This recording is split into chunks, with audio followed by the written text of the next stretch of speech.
Channel बेट curriculum. आज का topic है पेपर सेकंड में जीन प्याजे का संज्ञानात्मक विकास का सिद्धांत एवं इसका शैक्षिक निहितार्थ। तो आज हम जीन प्याजे की थ्योरी पढ़ेंगे जो कॉग्निटिव डेवलपमेंट से रिलेटेड है, संज्ञानात्मक विकास से रिलेटेड है और इसके जो है शैक्षिक निहितार्थ देखेंगे। तो इसमें जो है देखते हैं, आइए कुछ स्टेजेस हैं उनके बारे में जो है जानेंगे और इनकी थ्योरी के बारे में पूरा जानते हैं। तो इनकी थ्योरी के बारे में ये परिचय है कि संज्ञान कॉग्निशन का तात्पर्य उन सारी मानसिक क्रियाओं से है जिसका संबंध चिंतन यानी कि थिंकिंग से होता है, हमारे आचार विचार क्या हैं उनसे। समस्या समाधान, कोई भी समस्या होती है उसको हम कैसे सॉल्व कर पाते हैं।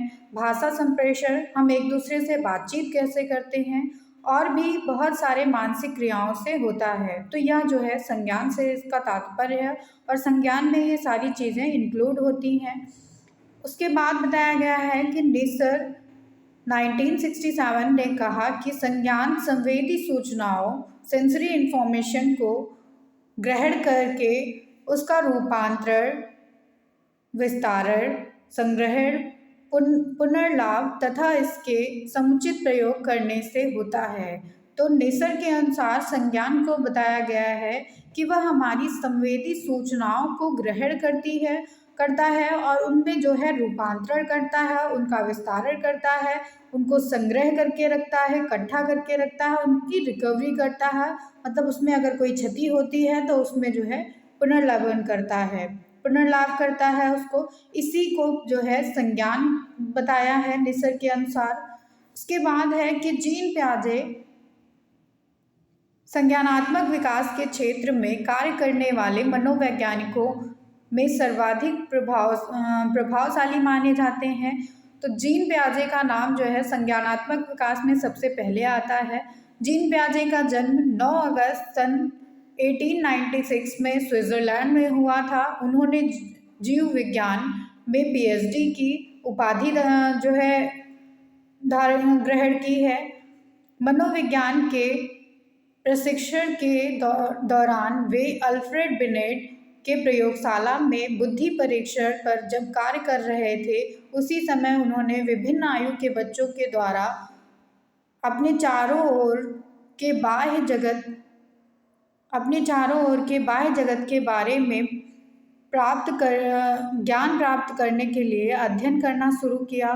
तो जो है जीन प्याजे ने अल्फ्रेड बिनेट के साथ जब वो आईक्यू टेस्ट पे काम कर रहे थे, बुद्धि परीक्षण पे काम कर रहे थे, उसी टाइम उन्होंने कई सारे बच्चों पे जो है प्रयोग किया, उनको बाह्य जगत से ज्ञान प्राप्त करने के लिए उनके बारे में अध्ययन किया। उन्होंने 1923 और 1932 के बीच 5 पुस्तकें प्रकाशित हुई उनकी, जिसमें से उन्होंने संज्ञानात्मक विकास के सिद्धांत का प्रतिपादन किया। और प्याजे के सिद्धांत के प्रमुख मान्यता है कि बालक के ज्ञान के विकास में वह खुद एक सक्रिय समझदार साझेदार की भूमिका अदा करता है। तो संज्ञानात्मक विकास के क्षेत्र में जीन प्याजे का कहना था कि जो बच्चा होता है, स्टूडेंट है, छात्र है, वह खुद एक विकास के क्षेत्र में सक्रिय साझेदार होता है और वह धीरे धीरे वास्तविकता के स्वरूप को समझने लगता है, उसको जानने लगता है। इसके बाद जो है जीन प्याजे के संज्ञानात्मक विकास के सिद्धांत को समझने हेतु कुछ महत्वपूर्ण संप्रत्यय बताए गए हैं, तो उनको समझते हैं हम। कुछ इम्पॉर्टेंट कॉन्सेप्ट दिए गए हैं जीन प्याजे की थ्योरी को समझने के लिए। तो इसमें पहला है स्कीमाटा। स्कीमाटा क्या होता है ये समझते हैं। तो प्याजे के अनुसार अनुभव या व्यवहार को संगठित करने की ज्ञानात्मक संरचना को स्कीमाटा कहा जाता है। तो प्याजे ने यह बताया कि हम जब अपने अनुभव को या अपने व्यवहार को संगठित करते हैं, उनके ज्ञान को की एक संरचना बनाते हैं, तो उसको ही स्कीमाटा कहा जाता है। एक नवजात शिशु में स्कीमाटा एक सहजात प्रक्रिया है, जैसे शिशु के चूसने की प्रक्रिया। तो स्कीमाटा में ये बताया गया है कि जैसे एक शिशु चूसना सीख जाता है, नवजात शिशु हुआ होता है, लेकिन उसके दिमाग में उसके अनुभव के थ्रू जो है ये व्यवहार आ जाता है चूसने का। तो इसलिए जो है ये स्कीमाटा का एक स्वरूप है। फिर सेकंड पॉइंट है संगठन, जिसको ऑर्गेनाइजेशन भी कहेंगे। तो संगठन से तात्पर्य प्रत्यक्षीकृत और बौद्धिक सूचनाओं को सही तरीके से बौद्धिक संरचनाओं में व्यवस्थित करने से है। तो कैसे हमारी जो है बौद्धिक सूचनाएं प्रत्यक्षीकृत, मतलब उनका संगठन कैसे होता है हमारे दिमाग में या हमारी बौद्धिक संरचनाओं में, ये जो है बहुत इम्पॉर्टेंट होता है कि जो हमारी बौद्धिक सूचनाएं हैं वो हमारी बौद्धिक संरचनाओं में सही तरीके से व्यवस्थित हों, जो इसे बाह्य वातावरण के साथ समायोजन करने में उसके कार्यों को संगठित करता है। इसलिए क्योंकि ये जो है बाहरी वातावरण में समायोजन बिठाने के लिए एक महत्वपूर्ण जो है कार्य करता है। व्यक्ति मिलने वाली नई सूचनाओं को पूर्व निर्मित सूचनाओं के साथ संगठित करने की कोशिश करता है। तो व्यक्ति जो है अपनी नई सूचनाओं को पहले वाली सूचनाओं से संगठित करने की हमेशा कोशिश करता रहता है, परंतु कभी कभी इस कार्य में सफल नहीं हो पाता है, तब वह अनुकूलन करता है। तो कभी कभी ये जो प्रोसेस होता है वो पूरी तरह से असफल हो जाता है, तब वह जो है अनुकूलन का पालन करता है। इसके बाद थर्ड कॉन्सेप्ट अनुकूलन का ही है।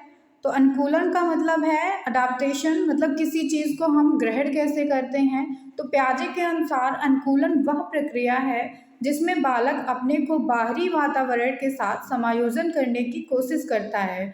तो पियाजे ने ये बताया है कि बालक जब अपनी खुद की इच्छाओं का या खुद के व्यवहार का बाहरी वातावरण से समायोजन करने की कोशिश करता है, तो उसको हम अनुकूलन कहते हैं। यह एक जन्मजात प्रवृत्ति होती है। इसको दो तरह से कैटेगराइज किया गया है। पहला है आत्मसातीकरण, दूसरा है समविशिष्टीकरण। तो एक है एसिमिलेशन और अकोमोडेशन। तो मूल रूप से आत्मसातीकरण एक नई वस्तु या घटना को वर्तमान अनुभवों में सम्मिलित करने की प्रक्रिया होती है।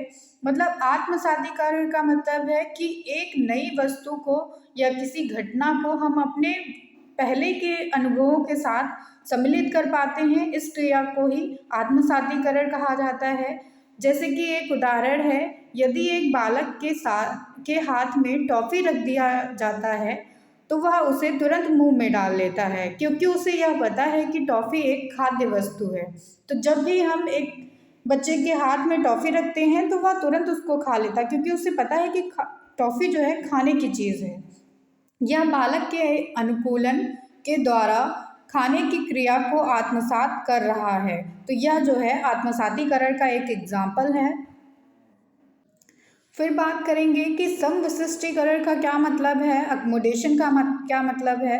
तो जिसमें बालक नए अनुभवों की दृष्टि से पूर्ववर्ती संरचना में सुधार लाने और परिवर्तन लाने की कोशिश करता है, जिससे वह वातावरण के साथ समायोजन कर सके। जैसे कि समविशिष्टीकरण का मतलब है कि जो हमारी पहले से इन्फॉर्मेशन है उसमें हम सुधार करते हैं, उसमें परिवर्तन करने की कोशिश करते हैं, जिसके साथ हम बाहरी वातावरण के साथ समायोजन कर पाएँ। तो ये जो एग्जाम्पल है वो समविशिष्टीकरण का जो है कॉन्सेप्ट करता है। अकोमोडेशन इसे कहते हैं इंग्लिश में। उदाहरण के लिए जब एक बालक को टॉफ़ी के स्थान पर रसगुल्ला देते हैं तो वह यह जानता है कि टॉफ़ी मीठी होती है, पर अब वह अपने मानसिक संरचना में परिवर्तन लाता है कि इसमें नई बातें जोड़ता है कि टॉफ़ी और रसगुल्ला दोनों अलग अलग खाद्य पदार्थ हैं, जबकि दोनों एक का स्वाद मीठा होता है। तो जब भी हम एक बालक के हाथ में रसगुल्ला देंगे उसे खाने के लिए, तो वह जानता है कि टॉफ़ी और रसगुल्ला दोनों ही मीठे पदार्थ हैं, लेकिन और दोनों ही खाद्य पदार्थ हैं, लेकिन टॉफ़ी और रसगुल्ले के टेस्ट में अंतर है, उसके स्वाद में अंतर है। तो इससे जो है ये समविशिष्टीकरण का जो है पार्ट है, क्योंकि इसमें वह बालक अपने मानसिक संरचना में या अपनी जो है पूर्ववर्ती संरचना में सुधार लाता है, उसमें परिवर्तन लाता है। तो ये जो है दो अलग अलग कॉन्सेप्ट हैं। इसके बाद आत्मसातीकरण और समविशिष्टीकरण तभी संभव हो पाता है जब वातावरण के उद्दीपक बालक के बौद्धिक स्तर के अनुरूप होते हैं। तो ये जो है तभी संभव है जब जो है उद्दीपक बालक के बौद्धिक स्तर के अनुसार ही हो। मतलब जो बच्चे को चाहिए वही उसको मिल रहा हो, तभी वह उसमें आत्मसातीकरण करेगा और तभी वह उसमें समविशिष्टीकरण करेगा। इसके बाद फोर्थ है साम्य धारण। तो साम्य धारण का मतलब है इक्विलिब्रेशन। साम्य धारण वह प्रक्रिया है जिसके द्वारा बालक आत्मसातीकरण और समविशिष्टीकरण के बीच में संतुलन स्थापित करता है।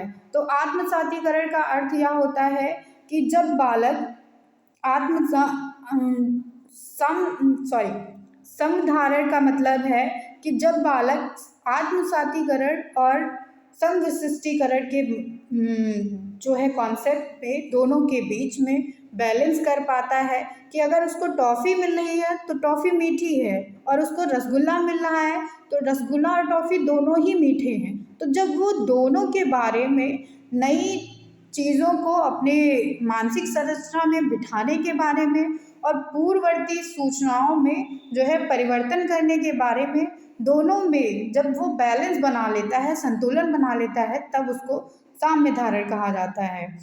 इसके बाद फिफ्थ कॉन्सेप्ट है संरक्षण का, जिसको कंजर्वेशन भी कहा जाता है। तो प्याजे के अनुसार संरक्षण का अर्थ वातावरण में परिवर्तन तथा स्थिरता को समझने और वस्तु के रंग रूप को में परिवर्तन, उसके तत्व के परिवर्तन के अंतर लाने की प्रक्रिया से है। दूसरे शब्दों में संरक्षण वह प्रक्रिया है जिसके द्वारा बालक के में एक ओर वातावरण के परिवर्तन और स्थिरता के अंतर करने की क्षमता और दूसरी ओर रंग रूप में स्थिरता और उसके तत्व के में परिवर्तन करने के बीच की क्षमता से है। तो ये जो है संरक्षण का मतलब है कि बालक वातावरण के परिवर्तन और स्थिरता में अंतर कर पाता है, वस्तुओं के रंग रूप में परिवर्तन और उसके तत्वों में परिवर्तन में अंतर कर पाता है बालक। जब वो डिफरेंस करना सीख जाएगा दो वस्तुओं के बीच में, तब उसको संरक्षण कहेंगे। इसके बाद है सिक्स, जो संज्ञानात्मक संरचना है, कॉग्निटिव स्ट्रक्चर। प्याजे ने मानसिक योग्यता के सेट को संज्ञानात्मक संरचना की संज्ञा दी है। तो मानसिक योग्यताओं को प्याजे के अनुसार बताया गया है कि वह संज्ञानात्मक संरचनाएं हैं। भिन्न भिन्न आयु के बालकों की संज्ञानात्मक संरचनाएं भिन्न भिन्न होती हैं। तो हर एक एज लेवल पे, हर एक आयु पर संज्ञानात्मक संरचनाएं जो हैं वो अलग अलग होंगी। इसके बाद सेवेंथ है मानसिक प्रचालन। तो मानसिक प्रचालन का अर्थ संज्ञानात्मक संरचना की सक्रियता से है। जब बालक किसी समस्या का समाधान करना शुरू करता है, उसकी मानसिक संरचना सक्रिय बन जाती है। इसे ही मानसिक सक्रिया या मानसिक प्रचालन कहते हैं। तो जब भी बालक किसी नए काम को शुरू करता है तो उसकी मानसिक संरचनाएं जो हैं वो एक्टिव हो जाती हैं, वो सक्रिय हो जाती हैं। इसको मानसिक सक्रिया कहते हैं। फिर है स्कीमा। तो स्कीमा क्या है? प्याजे के सिद्धांत का यह संप्रत्यय वास्तव में मानसिक प्रचालन संप्रत्यय का बाह्य रूप है। जब मानसिक प्रचालन बाह्य रूप से अभिव्यक्त होता है तो इसे अभिव्यक्ति के रूप में स्कीमा कहते हैं। तो किसी चीज़ के लिए हमारे दिमाग में जो कॉन्सेप्ट बन जाता है, जो इमेज बन जाती है, उसको हम स्कीमा कहते हैं। किसी एक चीज़ की हमारे दिमाग में क्या छवि है, उसको हम स्कीमा कहते हैं। और प्याजे ने स्कीमा का कॉन्सेप्ट दिया है, ये बहुत इम्पॉर्टेंट पॉइंट है जो है। फिर है स्कीम्स। तो स्कीम्स के बारे में भी बताया गया है प्याजे के अनुसार। और स्कीमा का मतलब है कि जनरलाइजेशन हम करते हैं। फिर डिसेंटरिंग है, जिसको विकेंद्रीकरण कहेंगे, विकेंद्रण कहते हैं। इस संप्रत्यय का संबंध यथार्थ चिंतन से है। तो विकेंद्रीकरण का मतलब है कि यथार्थ चिंतन कर पाना। विकेंद्रीकरण का अर्थ है कि कोई बालक किसी समस्या के समाधान के संबंध में किस सीमा तक वास्तविक ढंग से सोच विचार कर सकता है। इस संप्रत्यय का विपरीत आत्मकेंद्रण है, मतलब इगोसेंट्रिज्म होना, अपने आप पे ही सिर्फ ध्यान देना। फिर है पारस्परिक क्रिया। तो प्याजे के अनुसार बच्चों में वास्तविकता को समझने एवं उसकी खोज करने की क्षमता न केवल बच्चों की प्रौढ़ता पर बल्कि उनके शिक्षण पर भी निर्भर करती है। तो पारस्परिक प्रक्रिया का मतलब है कि बच्चे वास्तविकता को तभी समझ सकते हैं जब उनके अंदर खोज करने की क्षमता हो, ये ज़रूरी नहीं है कि वो कितना मैच्योर हैं, बल्कि ये ज़रूरी है कि उनका शिक्षण कैसा है, उनकी वो कैसे पढ़ के आए हैं, कहाँ से पढ़ के आए हैं, ये सारी चीज़ें इम्पोर्टेंट हैं। फिर है संज्ञानात्मक विकास की अवस्थाएं, स्टेजेस ऑफ कॉग्निटिव डेवलपमेंट। तो पियाजे के अनुसार कुछ संज्ञानात्मक विकास की अवस्थाएं दी गई हैं, जिसमें फर्स्ट है संवेदी पेशी अवस्था, जिसको सेंसरी मोटर स्टेज कहते हैं। देन सेकेंड है पूर्व संक्रियात्मक अवस्था, जिसको प्री ऑपरेशनल स्टेज कहते हैं। फिर थर्ड है मूर्त संक्रिया अवस्था, जिसको पीरियड ऑफ कॉन्क्रीट ऑपरेशन कहते हैं। फोर्थ है अनौपचारिक सक्रिय प्रक्रिया, पीरियड ऑफ फॉर्मल ऑपरेशन। तो एक एक करके समझेंगे। फर्स्ट है संवेदी पेशी अवस्था, सेंसरी मोटर स्टेज। इसमें जो है ये पहली स्टेज होती है पियाजे के अनुसार कॉग्निटिव डेवलपमेंट के लिए। यह अवस्था जन्म से 2 साल तक के लिए होती है। पियाजे के अनुसार संवेदी पेशी अवस्था जो है वो जन्म से लेकर 2 साल तक की अवस्था होती है। इस अवस्था में बालक कुछ संवेदी पेशी क्रियाएं जैसे कि पकड़ना, चूसना, चीज़ों को इधर उधर करना आदि स्वतः सहज क्रियाओं से व्यवस्थित क्रियाओं की ओर अग्रसित होता है। तो इसमें जो है संवेदी पेशी कुछ क्रियाएं करने लगता है बालक, जैसे कि पकड़ना, चूसना, चीज़ों को इधर उधर करना, वो जो है सीख जाता है बच्चा। पियाजे के अनुसार इस अवस्था में शिशुओं का बौद्धिक एवं संज्ञानात्मक विकास 6 उप अवस्थाओं से होकर गुजरता है। तो पियाजे ने ये बताया है कि इसमें जो शिशु का विकास होता है, बौद्धिक विकास और संज्ञानात्मक विकास, वो 6 उप अवस्थाओं से होकर गुजरता है। पहली अवस्था है प्रतिवृत्त क्रिया की अवस्था, स्टेज ऑफ रिफ्लेक्स एक्शन, जिसको कहा जाता है, जो जन्म से 1 महीने तक की होती है। इस प्रतिवृत्त क्रिया की अवस्था में शिशु अपने को नए वातावरण में अभियोजन करने की कोशिश करता है और इस समय चूसने की क्रिया सबसे प्रबल होती है। तो सबसे फर्स्ट जो स्टेज है वो प्रतिवृत्त क्रिया की अवस्था होती है और इसमें जो है बच्चे के द्वारा जो सबसे ज़्यादा क्रिया की जाती है वो चूसने की क्रिया है। इसके बाद दूसरी अवस्था है जिसको प्रमुख वृत्तीय प्रतिक्रिया की अवस्था, stage of secondary circular reaction कहा जाता है। ये 1 से 4 महीने तक की अवस्था होती है। इसमें जो शिशु होता है वह कुछ हद तक परिवर्तित हो जाता है। शिशु अपने को नए वातावरण के अभियोजन करने की कोशिश करता है, मतलब नए वातावरण में ढलने की शिशु कोशिश करता है। इसमें वह अपने अनुभवों को दोहराता है, इसमें उनमें रूपांतरण लाने का प्रयास करता है। तो बच्चा लगातार मतलब अपने आप को दूसरे वातावरण में जो है समायोजन करने की कोशिश करता रहता है और इसमें वो क्रियाएं बार बार दोहराता रहता है। फिर तीसरी स्टेज है जिसको गौड़ तृतीय प्रतिक्रिया की अवस्था कहते हैं। ये 4 महीने से 8 महीने तक की अवस्था होती है। इस अवस्था में शिशु ऐसी क्रियाएं करता है जो रुचिकर होती हैं और अपने आसपास की वस्तुओं को छूने की कोशिश करता है। इसमें बच्चा जैसे हर एक चीज़ को इसमें छूना चाहता है, पकड़ना चाहता है। चादर पर पड़ी खिलौने को पाने के लिए चादर को खींच कर अपने तरफ करता है, फिर वो खिलौना लेता है। तो इसमें हर एक चीज़ को बच्चा छूना चाहता है। इसके बाद चौथी अवस्था है जो गौड़ स्कीमटा के संवयन की अवस्था होती है, जो 6 महीने से 12 महीने तक चलती है शिशु में। इस अवधि में शिशु अपने उद्देश्यों की प्राप्ति के लिए सहज क्रिया की इच्छा अनुसार प्रयोग करना सीख जाता है। तो इसमें जो है शिशु यह जानता है कि उसका उद्देश्य क्या है और उसे उसके लिए क्या करना है। यह वयस्कों द्वारा किए गए कार्यों को अनुकरण करने की कोशिश करता है। तो इस स्टेज में बच्चा बड़ों को कॉपी करता है, उनका अनुकरण करता है, उनकी ही कॉपी करने की कोशिश करता रहता है। इसके बाद है तृतीय वृत्तीय प्रतिक्रिया की अवस्था, जो 12 महीने से 18 महीने तक चलती है। इस अवस्था में बालक प्रयास और त्रुटि के आधार पर अपनी परिस्थितियों को समझने की कोशिश करने से पहले सोचना प्रारंभ कर देता है।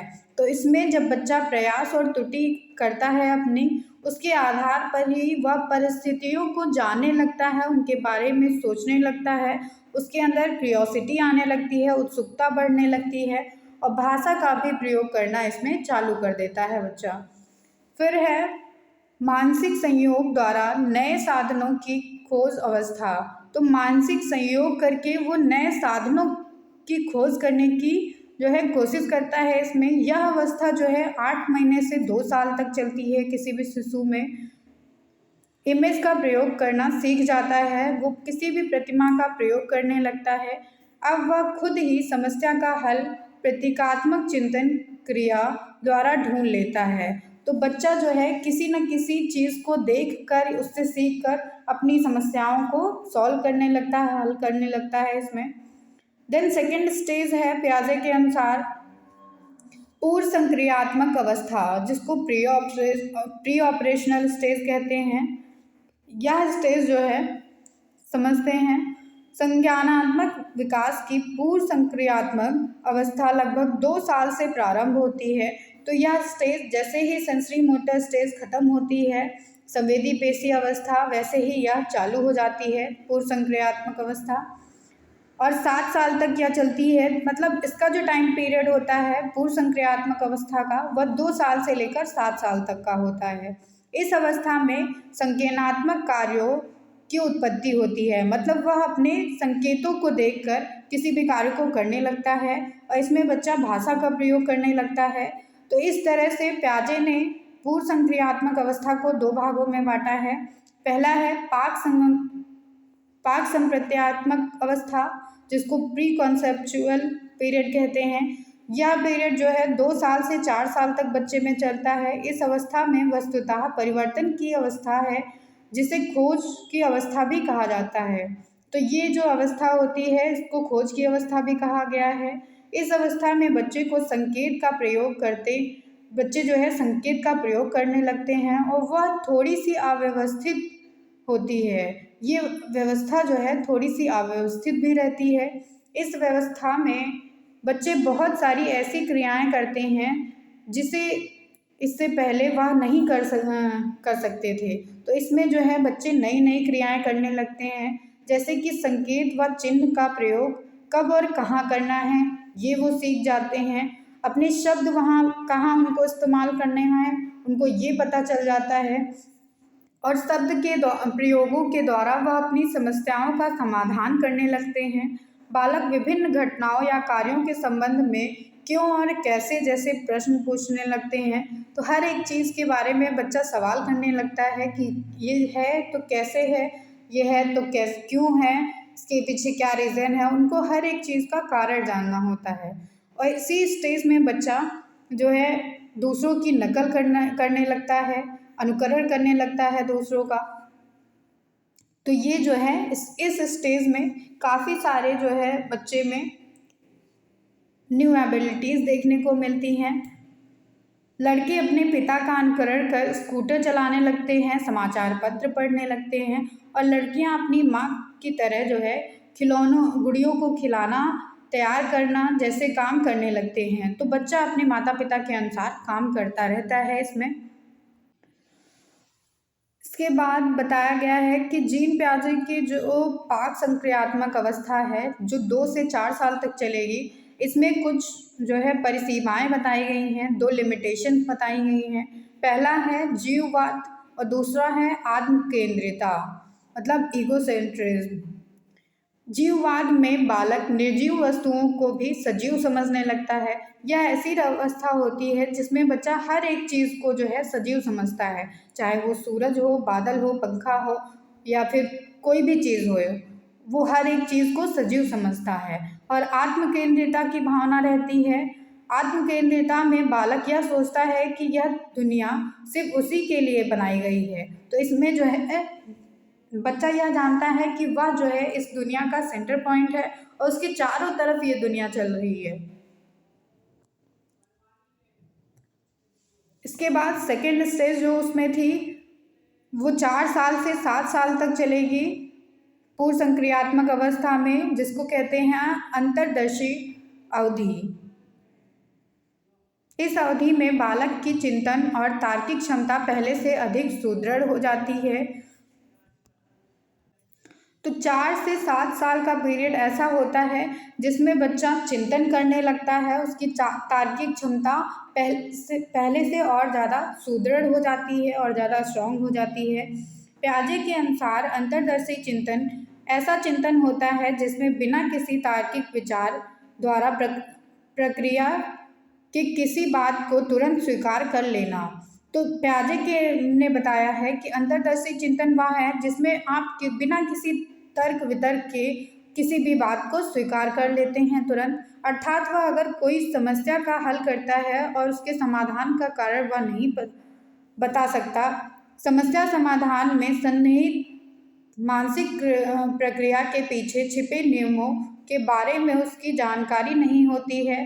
पियाजे के अंतर्दर्शी चिंतन के कुछ सीमाएं हैं। तो इंट्यूशन एज की भी कुछ सीमाएं हैं, अंतर्दर्शी अवधि की भी कुछ सीमाएं हैं, जिसमें पहली है कि इस उम्र में बालकों के विचार जो है इरिवर्सिबल होते हैं, अविलोमनीय होते हैं, मतलब उनको जो है बदला नहीं जा सकता है। पियाजे के अनुसार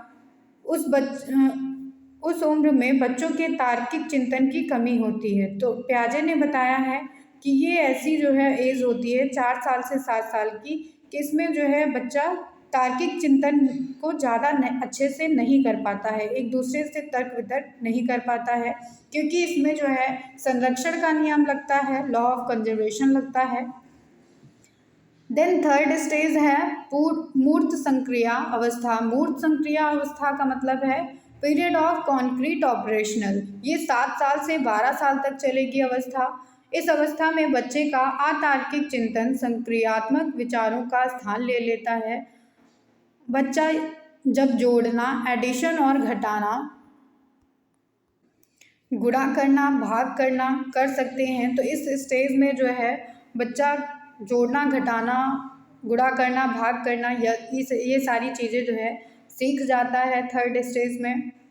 लेकिन अगर उसे शाब्दिक अर्थ मतलब कि वर्बल स्टेटमेंट के आधार पर मानसिक क्रियाएं करने को कहा जाए तो वे नहीं कर पाते हैं। तो वो जो है शाब्दिक कथन नहीं कर पाते हैं, लेकिन वो ये मल्टीप्लिकेशन और डिवाइड करना, ये सब चीज़ें उनको आ जाती हैं। इस अवस्था के दौरान बालकों द्वारा 3 मानसिक निपुणता हासिल कर ली जाती है। ये 3 योग्यताएं विचारों की विलोमता, ये थर्ड स्टेज होती है, और इसमें बच्चों में विचारों में विलोमता आ जाती है, मतलब रिवर्सिबिलिटी आ जाती है कि अगर 2 एक जैसी वस्तुएं हैं और उनमें पानी रखा है, एक लेकिन मोटी है और एक लंबी है, तो उन दोनों में बराबर का ही पानी आएगा। फिर संरक्षण का नियम भी उनमें आ जाता है। और तीसरा है कि वर्गीकरण और पूर्व अंश प्रत्ययों का उपयोग आ जाता है बच्चे को, कि एक चीज़ अगर होल में है और एक चीज़ टुकड़ों में तोड़ दी गई है तो उसमें जो है दोनों बराबर ही हैं। ये सारे नियम बच्चे जो है तीसरी अवस्था में जान जाते हैं, क्योंकि यह अवस्था जो है भौतिक वस्तुओं के संरक्षण बालकों की मानसिक प्रक्रिया का एक अंग बन जाता है। इस अवस्था में क्यों बच्चे ये जान जाते हैं कि भौतिक वस्तुओं का संरक्षण किस तरह से हो रहा है, या उनके माइंड में उसके लिए कॉन्सेप्ट बन जाता है। तो ये सारी चीज़ें जो है मूर्त संक्रियात्मक अवस्था की थी। तो मूर्त संक्रियात्मक अवस्था को समाजीकरण की शुरुआत भी कहा जाता है, क्योंकि बच्चा इसमें एक दूसरे से मिलने लगता है, घुलने बैठने लगता है समाज में। और इसकी भी कुछ 2 मानसिक सीमाएं हैं, मानसिक विकास के लिए 2 सीमाएं दी गई हैं। इस अवस्था में बालक तार्किक चिंतन तभी कर सकता है जब उसके सामने वस्तु ठोस रूप में उपस्थित हो। तो जब वस्तु को बच्चा इसमें देखता है तभी उसके बारे में वह तार्किक चिंतन कर सकता है, तभी उसके बारे में वो क्वेश्चन कर सकता है। और दूसरी लिमिटेशन यह है कि इस अवस्था को ठोस संक्रियात्मक चिंतन की दूसरी परिसीमा यह है, यह बहुत क्रमबद्ध नहीं होती है। तो यह जो अवस्था है मूर्त संक्रियात्मक अवस्था, यह पूरी तरह से क्रमबद्ध नहीं होती है। किसी समस्या के तार्किक रूप से संभवित सभी समाधान के बारे में बालक नहीं सोच पाता है। तो इसमें जो है बताया गया है किसी भी समस्या पे अगर तर्क करना है तो बच्चे उसके संभावित सभी समाधानों को नहीं सोच पाते हैं इसमें। फिर जो है लास्ट स्टेज है औपचारिक सक्रिय सक्रिय अवस्था। तो औपचारिक सक्रिय अवस्था जो है लास्ट स्टेज होती है, यह 11 साल से लेकर 15 साल तक की आयु तक चलती है बच्चों में। इस अवस्था के दौरान बालक अमूर्त बातों को पे भी जो है तार्किक चिंतन कर सकता है। अगर कोई चीज़ बच्चा नहीं देख रहा है उस पे भी वह लॉजिकल थिंकिंग कर सकता है, तार्किक चिंतन कर सकता है। इस अवस्था को किशोरावस्था कहा जाता है। ये जो पीरियड होता है औपचारिक सक्रिय अवस्था का, जो 11 साल से 15 साल के लिए है, तो इसको किशोरावस्था भी कहा जाता है। बच्चे अब वर्तमान, भूत, भविष्य के बीच में अंतर समझने लगते हैं। तो बच्चा यह जानता है कि वह क्या उसका वर्तमान है, क्या उसका पास्ट रहा है और क्या उसका भविष्य होगा। समस्या का समाधान सुव्यवस्थित ढंग से करने लगते हैं बच्चे इसमें, और वो बालक जो है परिकल्पनाएं करने लगते हैं कि अगर कोई समस्या है तो इसको कैसे सॉल्व किया जाएगा। वो सारी स्ट्रैटेजी मतलब अपने दिमाग में बिठा लेते हैं उसके लिए। बच्चा इसमें व्याख्या करने लगता है, व्याख्या के आधार पर निष्कर्ष निकालने लगता है। अब बालक बड़ों के उत्तरदायित्व लेने के योग्य हो जाता है। प्याजे के अनुसार यह अवस्था, इस अवस्था में बालकों के बौद्धिक संगठन अधिक क्रमबद्ध हो जाते हैं। तो इसमें जो है बताया गया है औपचारिक सक्रिय अवस्था में प्याजे के अनुसार बताया गया है कि बौद्धिक संगठन इस अवस्था में ज़्यादा क्रमबद्ध हो जाता है, ज़्यादा अच्छे से हो जाता है। मतलब सारी चीज़ें बच्चे के दिमाग में बैठ जाती हैं। अब बालक एक साथ अधिक से अधिक बातों को समझने लगता है, उन पर विचार विमर्श करने लगता है, और इसी अवस्था में बालक जो है नैतिक निर्णय को भी लेने लगता है, नैतिक कार्यों को अपने जो है निर्धारित करने लगता है। ये जो है लास्ट स्टेज थी प्याजे की। अब देखेंगे कि संज्ञानात्मक विकास के सिद्धांत का मूल्यांकन कैसे किया जाएगा। तो मूल्यांकन के लिए बताया गया है, कुछ आलोचकों का कहना है कि कुछ ऐसे जटिल व्यवहार जैसे अनुकरण और संरक्षण शुरुआत में बच्चों में पाई जाती हैं, फिर धीरे धीरे ये समाप्त हो जाती हैं। देन सेकेंड है कि प्याजे के अनुसार अगर कोई बालक किसी समस्या का समाधान नहीं कर पाता है तो इसका यह मतलब लगा लिया जाता है कि उसके संज्ञानात्मक दक्षता में कमी है। तो अगर कोई प्रॉब्लम बच्चा नहीं सॉल्व कर रहा है तो प्याजे के अनुसार ये मान लिया जाता है कि उस बच्चे के जो है संज्ञानात्मक दक्षता कम है। आलोचकों के अनुसार बालकों के व्यवहार के प्रेक्षण विधि को प्याजे के द्वारा अपनाया गया है और उसमें जो है वस्तुनिष्ठता बताई गई है। प्याजे के अनुसार बताया गया है कि ऑब्जर्वेशन में जब बच्चे को जो है चारों तरफ से देखा जाता है, ऑब्जर्व किया जाता है, तो उनके अनुसार उसमें ऑब्जेक्टिविटी होती है, वस्तुनिष्ठता की कमी होती है। आलोचकों ने ये बताया है। तो ये सारी कुछ आलोचनाएं की गई हैं प्याजे के संज्ञानात्मक विकास के बारे में। अब देखते हैं कि प्याजे के संज्ञानात्मक विकास सिद्धांत का शैक्षिक निहितार्थ क्या है, शिक्षा में इसको कैसे अप्लाई किया गया है। तो प्याजे के संज्ञानात्मक विकास का सिद्धांत शिक्षण अधिगम प्रक्रिया को प्रभावशाली बनाने के लिए बहुत महत्वपूर्ण माना गया है। इसके कुछ शैक्षिक निहितार्थ इस तरह से बताए गए हैं। प्याजे के संज्ञानात्मक विकास का सिद्धांत बालकों के बौद्धिक विकास की प्रक्रिया को समझने के लिए महत्वपूर्ण है।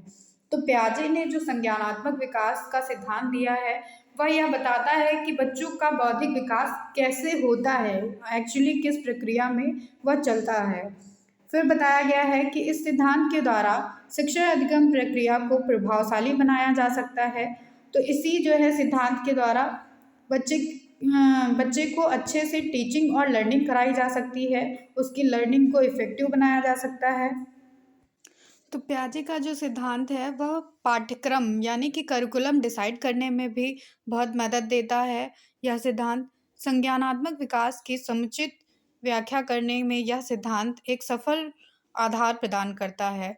तो संज्ञानात्मक विकास को जब कैसे व्याख्यात किया जाए, मतलब कैसे एक्सप्लेन किया जाए, उसके लिए भी यह सिद्धांत इम्पॉर्टेंट है। और लास्ट है कि पियाजे के संज्ञानात्मक विकास का सिद्धांत शैक्षिक शोध का एक बहुत बड़ा क्षेत्र है। तो इसको जो है शिक्षा के क्षेत्र में एक बहुत बड़ा शोध माना गया है। Thank you everyone.